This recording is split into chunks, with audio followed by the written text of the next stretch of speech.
The existence of movements and everything else within the universe is allowed as long as this everything also does not have a real or absolute existence, which means nothing in a non-local way.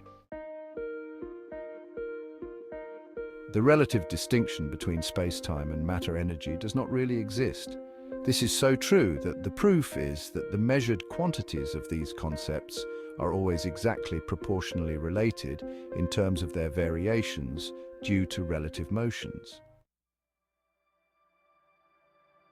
Space-time measurements are based on variations around the mean value of the void voltage.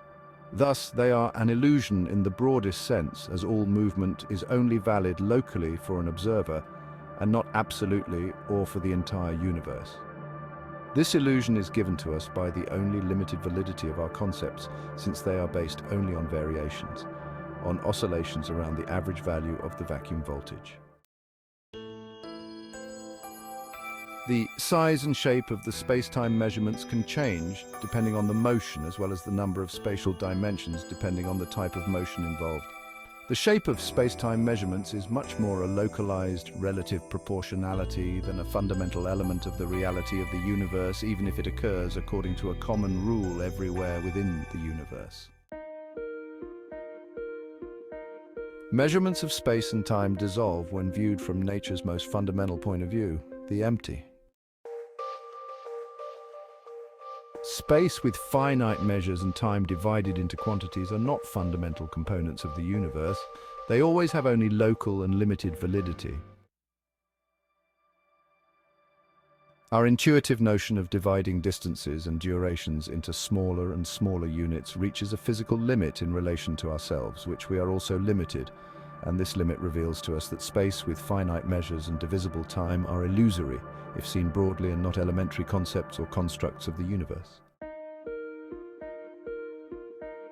If space-time measurements were really elementary, if space-time measurements were absolute in any situation, all observers, regardless of perspective or motion situation in which they find themselves, would always agree on these measurements. Dependent on motion, space-time measurements are a consequence-derived, secondary localized. What is a meter? 1 meter is the measure that light moves by empty space in 0.003 of a millionth of a second. So for space with measurements, to exist for an observer always depends on motion. What is a second? A second is the measure of time that the second hand of a well-functioning watch moves in relation to the fixed background of the clock 6 degrees angular distance. We can also define a second as the standard measure of time light travels 300,000 kilometers through empty space. Thus, for the concept of time to exist, it also depends on movement.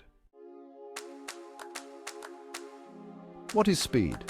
Speed is a measure moved or traversed through space in relation to a measure moved or time elapsed. Velocity is a measure of movement relative to another measure of movement.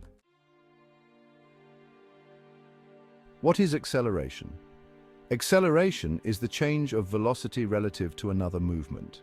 Acceleration is a comparison or the composition of 3 movements.